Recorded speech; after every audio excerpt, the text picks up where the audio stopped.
You know that feeling, right? An email pops up in your inbox and it just feels off.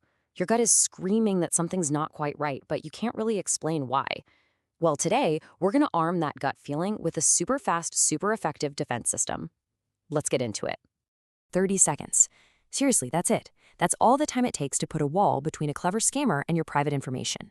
I know, it sounds way too fast, but it absolutely is.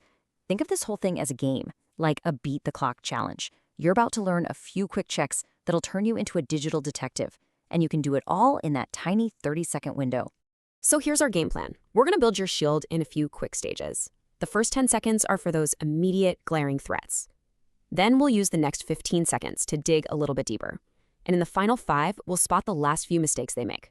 Then we'll wrap it all up with a simple checklist you can use every single day. Okay, the clock is officially ticking. Let's start this challenge. Your first line of defense is all about catching the most obvious red flags. You know, the ones they hope you'll miss if you're in a hurry. In these first 10 seconds, you've only got 2 jobs. First, figure out who the email is really from. And second, notice the emotional pressure it's trying to put on you. Before you even read a single word of the email, your eyes should go straight to the from address. This is so important. Scammers are banking on you seeing a familiar name, like your bank, and just completely ignoring the actual email address next to it. And that's exactly where they hide the clues. Okay, look really closely at this one. Did you see the trick? It's your B-A-N-C. They just switched out the K for a C. It's such a tiny change, and that's the point. Our brains are built to be efficient, so we often see what we expect to see, not what's actually written, and that is the trap. All right, the second check in this 10-second sprint is all about the tone. Phishing emails absolutely love to create a sense of panic. They want to scare you. Why? Because when you're scared, you stop thinking critically, and you just react. You see words like urgent, immediately, all caps, compromised. These are all designed to kick up your fear response. A real company, yeah, they'll let you know if there's an issue, but they almost never use this kind of high-pressure, panicky language. So just remember, if an email is trying to make you panic, it's probably a phish.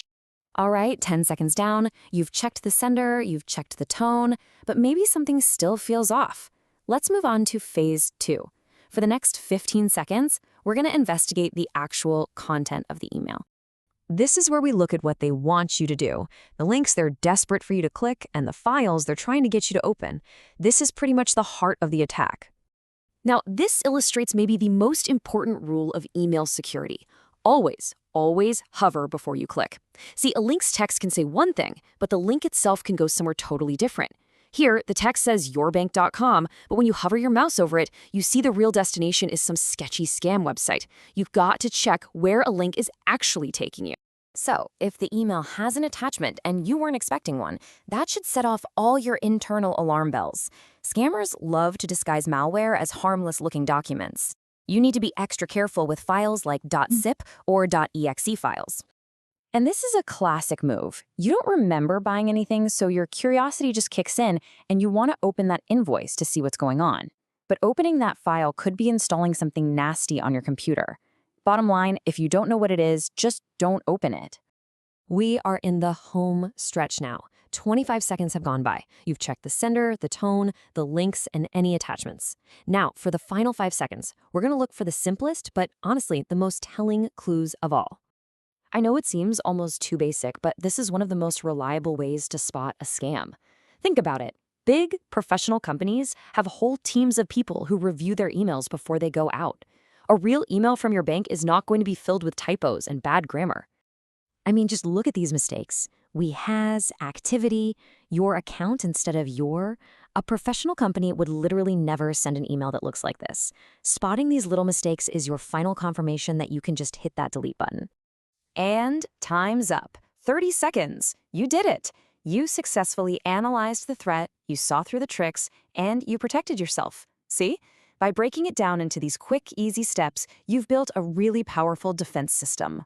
So let's just recap your brand new 30-second shield. Number 1, check the real sender's address. 2, be suspicious of any language that tries to make you panic. 3, always hover to see where a link is really going. 4, question every single unexpected attachment. And 5, look for those simple spelling and grammar mistakes. That's it. 5 steps. That's all it takes to keep you safe. So now you have the tools. You can protect yourself in just 30 seconds. But, this kind of knowledge is way more powerful when it's shared. So the next time a friend or a family member mentions some weird email they got, you'll know exactly what to do to help them build their own shield too.